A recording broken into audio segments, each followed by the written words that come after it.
Hi guys, I am super excited. We are here at St. Mary's River with expert fly fisherman Kelly Latch. I'm gonna catch me some fish.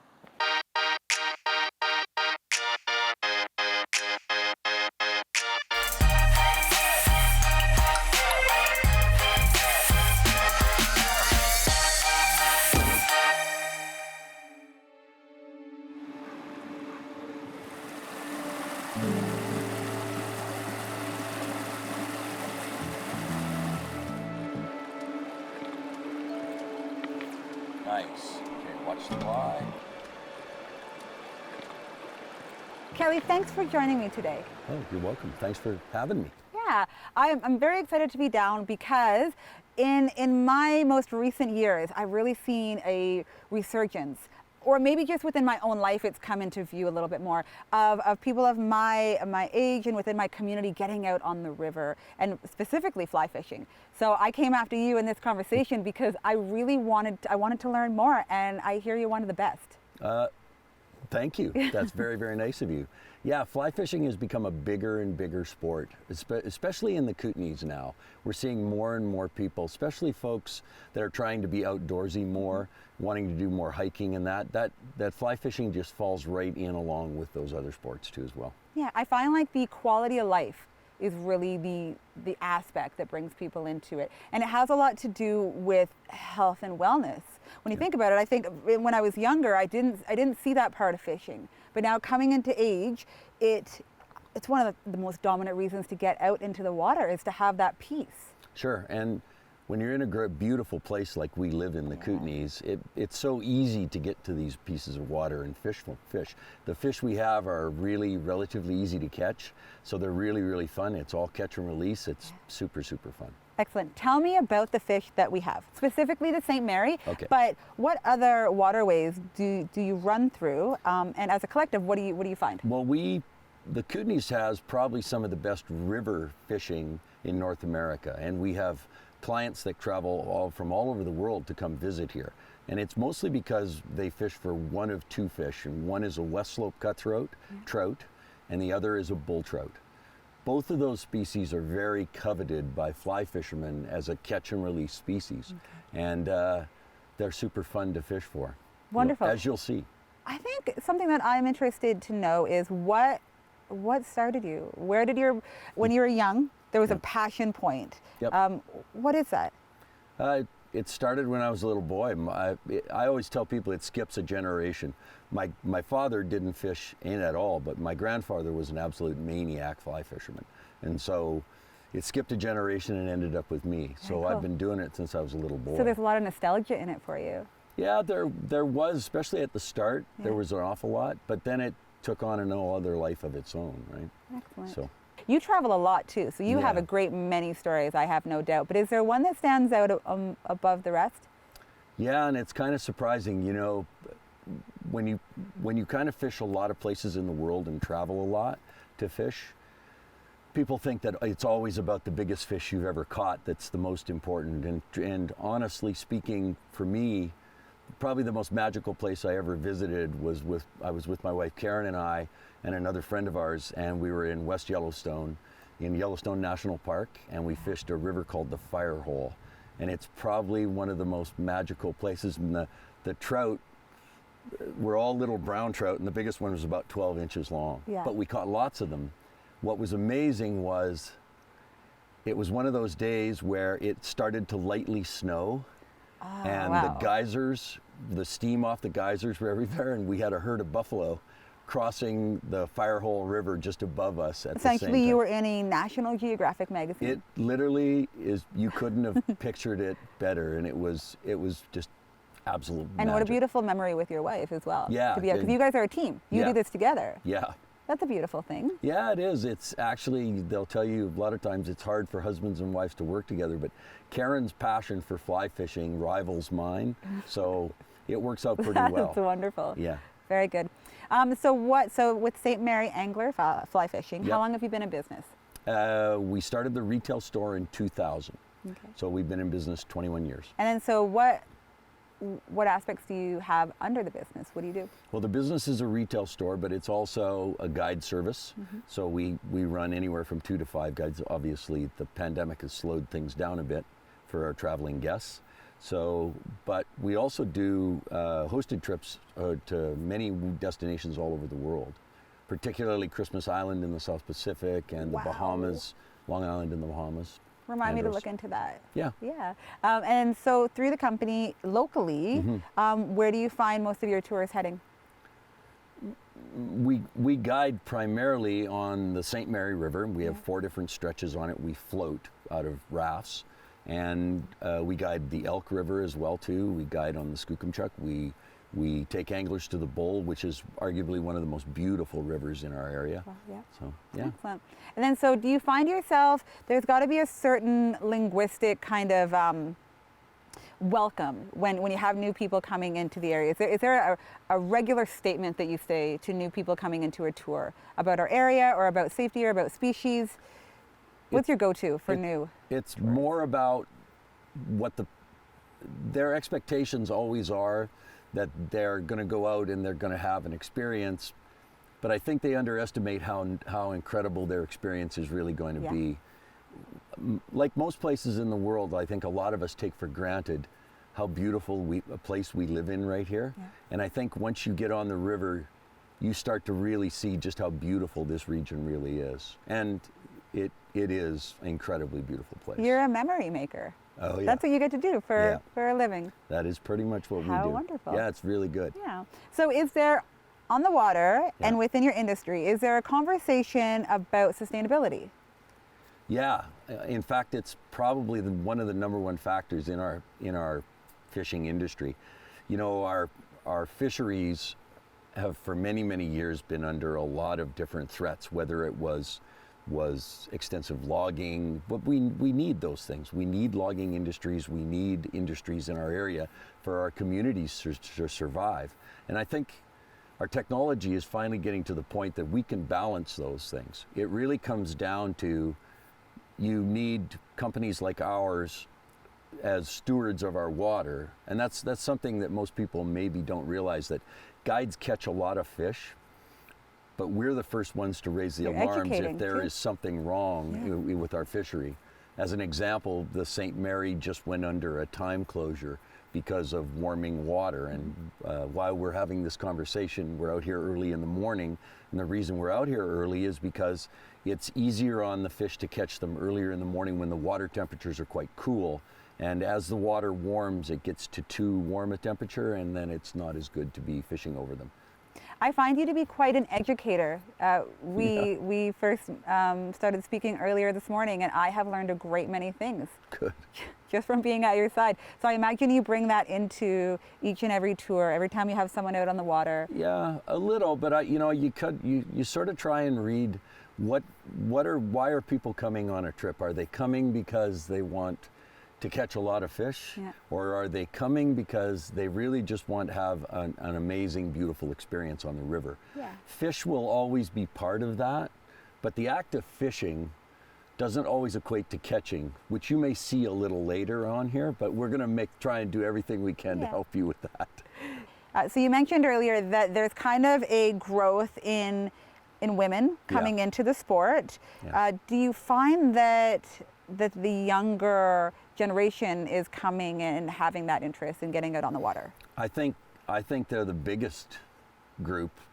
Honestly, That's they good to are hear. the largest. I see more young families, particularly with younger kids, that are getting them started. And where you see that is in how they purchase good fishing rods and gear for their kids.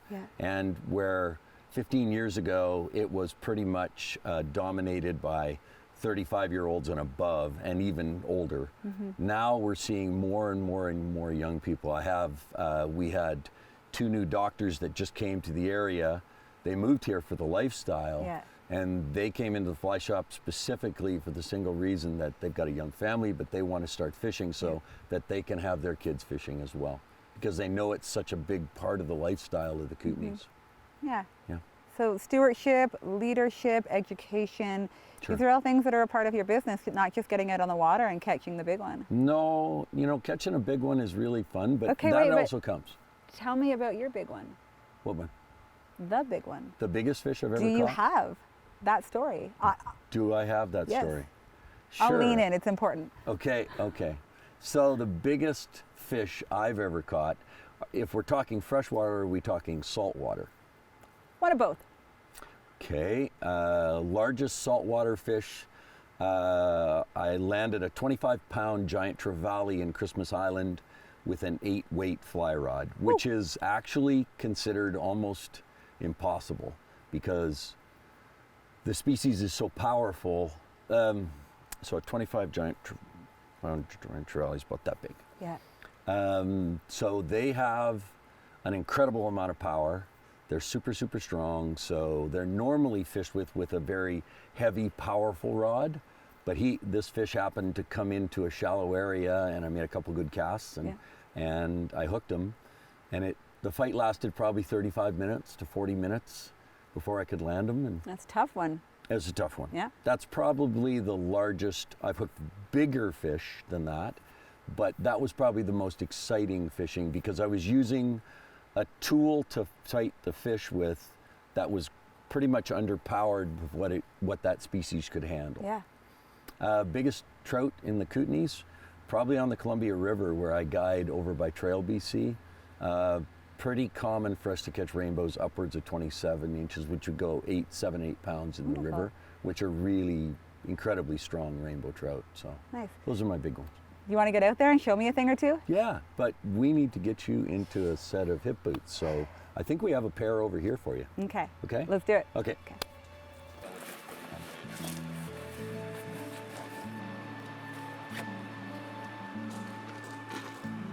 Kelly, this is like your backyard, huh? It is. It is. I love it down here. It's really fun. Take it easy Slow coming and across. steady, right, Yep, Kelly? that's right. Slow and steady. Nice and easy across. Don't go quick. Winning the race. It's almost like walking like a duck. Like you keep your legs a little They bit apart. say in safety, It's not very walk like a ladylike. penguin. It's not ladylike crossing streams. So I've got a little bug on here, almost like a little grasshopper. So all I want you to do is when you take the rod in your hand, is I want you to take your arm and just take the rod straight up and straight out.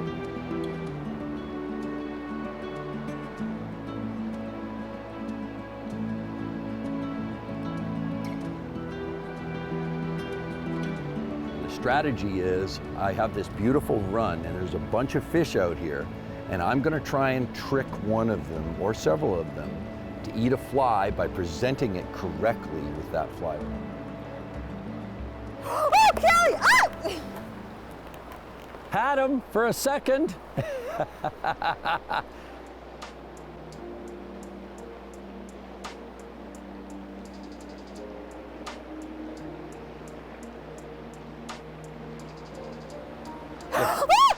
You had him for a split second. Good girl. Try again. You notice how much fun you were having just practicing? In my little baby casting, yes. Yeah, it was just in excellent. the practicing. So that's as much fun as anything, is to be able to get on the stream and start working up a run, and you're seeing a run like this. So as you become more of a fly fisherman or fly fisher woman, you're gonna start to realize that you'll see runs like this and you'll start getting excited because you know what's in there.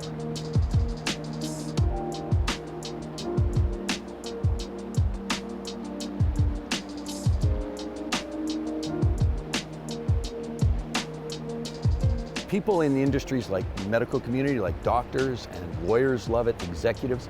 As a guide, I see more of those type of people in very high stress jobs not because they're wealthy, because they're high stressed and they have limited time. So they want to maximize their relaxation time. And fly fishing is one of those avenues that they use a lot. And I think the misconception is that that it's not a health and wellness sport, but the mental health alone that you're gaining and that release, I think fundamentally goes above and beyond. Well, a lot of people don't know this, but during the pandemic, fishing was considered one of the essential service industries to stay open. Wow.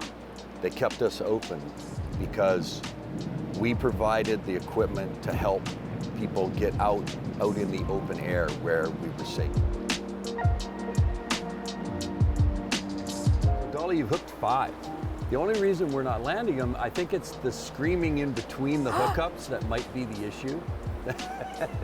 I didn't really. Oh, like I said, the screaming in between is the issue. So we've had a magnificent day here on the St. Mary's with Kelly from St. Mary Angler Fly Fishing, and it was an absolute phenomenal experience. I learned a lot. Yep. You are a wonderful teacher and just a fun person to be around out on the water. Well, I have fun. Thank you for your the thing. time. Yeah, you're welcome. You know, you hooked 6. But there was a fair amount of screaming involved every time one came and ate it, though. I am who I am, Kelly. Yes, yes. So I thought, you know, it's one of those things that I watched you miss a few fish, and I figured you need to catch a few fish. So why don't we at the St. Mary Angler donate a day, a 4-hour day on the water with me floating, and maybe one of your associates. Ooh. That sounds amazing. What a beautiful offer. Okay, so that looks like Dolly, Kelly, and an associate. An associate, which means an amazing person from the community that we get to pull in maybe a contest fashion. Sure. Okay, that's exciting. Good. And a wonderful offer. Thank you. Oh, Thank you you're for your welcome. time. Thank you for being such a strong community leader in just facilitating the growth of your industry, in educating families, youth, experienced fishermen. Well, I think it's important that we spend time fishing with people. And it isn't just about our business and making money. This is a lifestyle thing. Mm-hmm. So it's as much, I'm part of the community, just like everybody's part of the community. And it's really nice to actually be able to help people come out and really enjoy these outdoors that we have. It's really amazing. You are building quality of life. Quality of life. Kelly, thank you for your time. You're welcome, thank you.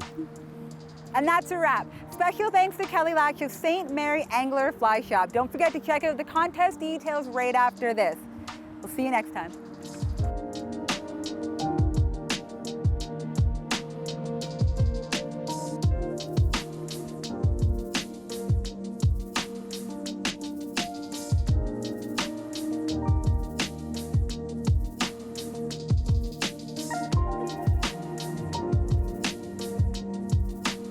You ever find yourself with music out on the water? That's not something that I would like. I don't know many fly fishermen want to have music around. Yeah. They want to be out here doing exactly what you're doing right there. Very nice. I only ask because I have this innate need to sing Old Man River currently.